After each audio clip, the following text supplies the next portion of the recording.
तो बढ़ते हैं आज के क्वेश्चन की ओर।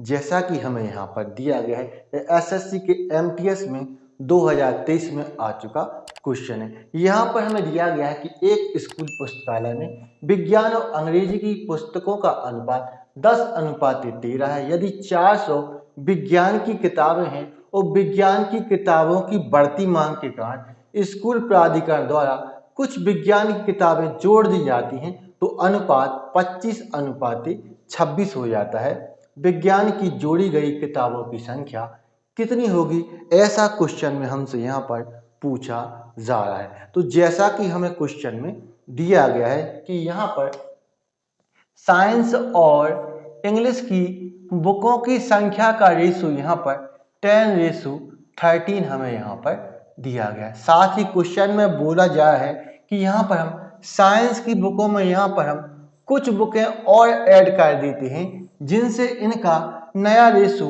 25:26 हो जाता है। अब आपको यहाँ पर इस बात को समझना होगा कि यहाँ पर हमने साइंस की बुकों में ऐड किया है, ना कि यहाँ पर हमने इंग्लिश की बुकों में कुछ ऐड किया है। जब हमने यहाँ पर इंग्लिश की बुकों में ना ही कुछ ऐड किया है ना ही कुछ घटा है, तो यहाँ पर इंग्लिश जितनी यहाँ पर पहले थी उतनी ही बाद में होनी चाहिए। यानी कि कहने का मतलब यह है कि दोनों कंडीशन में इंग्लिश हमारी यहाँ पर सेम होनी चाहिए, लेकिन यहाँ पर सेम नहीं है। यदि सेम नहीं है तो उसको हमें यहाँ पर सेम करना होगा। यदि हमें यहाँ पर 13 को 26 बनाना है तो 13 से यहाँ पर हमें 2 का मल्टीप्लाई करना होगा, गुणा करना होगा। यदि हम 2 से यहाँ पर गुणा करते हैं तो 2 से हमें यहाँ पर भी गुणा करना होगा। अब यहाँ पर इंग्लिश हमारी यहाँ पर 26 हो गया है और यहाँ पर 26 हो गया है, यानी कि दोनों जगह हमारे यहाँ पर सेम इंग्लिश की बुकें हो चुकी हैं।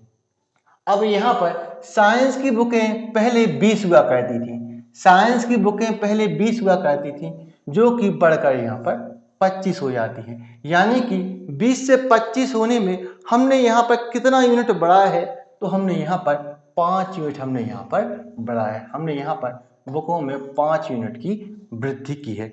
अब यहाँ पर कायदे से यह देखो कि हमें यहाँ पर दिया क्या गया है और हमें यहाँ पर पता क्या करना है।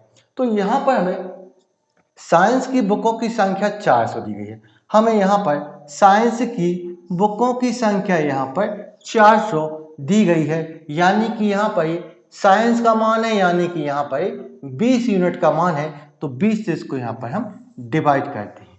अब यहाँ पर यदि हमें यहाँ पर इंग्लिश की बुकों की संख्या बतानी होती तो यहाँ पर हम 26 का यहाँ पर हम मल्टीप्लाई करते। यदि हमें यहाँ पर यह बताना होता कि साइंस अब कितना है तो यहाँ पर हम 25 से यहाँ पर मल्टीप्लाई करते। लेकिन यहाँ पर हमें यह बताना है कि हमने साइंस में यहाँ पर कितना ऐड किया गया है। तो साइंस पहले 20 था, 20 से बढ़ के यहाँ पर 25 हो गया, यानी कि हमने यहाँ पर 5 यूनिट यहाँ पर बढ़ा है। यानी कि हमें 5 यूनिट का मान पता करना है, तो 5 से इसको यहाँ पर हम मल्टीप्लाई करते हैं। अब इसको यदि यहाँ पर हम सॉल्व करते हैं तो 20 से यहाँ पर 400 कटेगा 20 बार, 20 से यहाँ पर 400 कटेगा 20 बार, और 20 का गुणा यहाँ पर यदि 5 के साथ करते हैं तो हमारा सीधा सीधा आंसर आ जाएगा 100, जो कि बिल्कुल सही है और जो कि बी है। आपको यदि यह वीडियो पसंद आया है तो इस वीडियो को लाइक करें, शेयर करें, हमारे चैनल को सब्सक्राइब करें। तो मिलते हैं नेक्स्ट वीडियो में। Thank you for watching.